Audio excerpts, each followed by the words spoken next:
Bunaqa chiroyli manzarani ko'rish uchun chet elga borish shart emas, o'zimizda ham shunaqa chiroyli manzaralar bor. Tomosha qilinglar.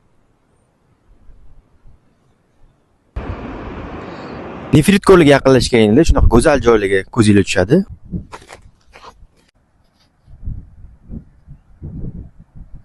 Judayam go'zal manzara. Piramida tomondan emas, CGN yo'li bilan boringlar. Yo'llar ancha tekis va tezroq borasizlar. Bunaqa yo'llardan yurib chiqishingizga to'g'ri keladi. Pastda nevalar ham bor. Pul bersanglar 10 ming so'mdan 50 ming so'mgacha gaplashishingizga qarab olib chiqib qo'yishadi.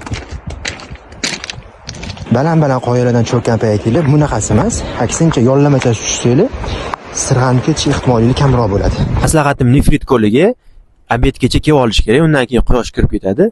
Ko'l unaqa chiroyli ko'rinmaydi quyosh kirib ketgandan keyin. Tepadan quyosh tushib turganda juda ham o'zgacha bo'ladi. Suv juda ham chiroyli, erta cho'milmasa bo'lmaydi.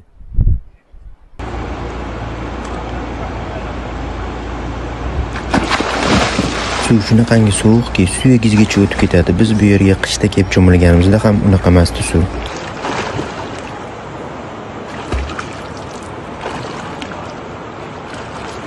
Tepadagi Nefrit ko'li, u yoqqa yarim soatcha peshkom yurib chiqiladi. Qariyalar, yosh kichkinalar tavsiya etilmaydi. Suv unaqa tiniq emas.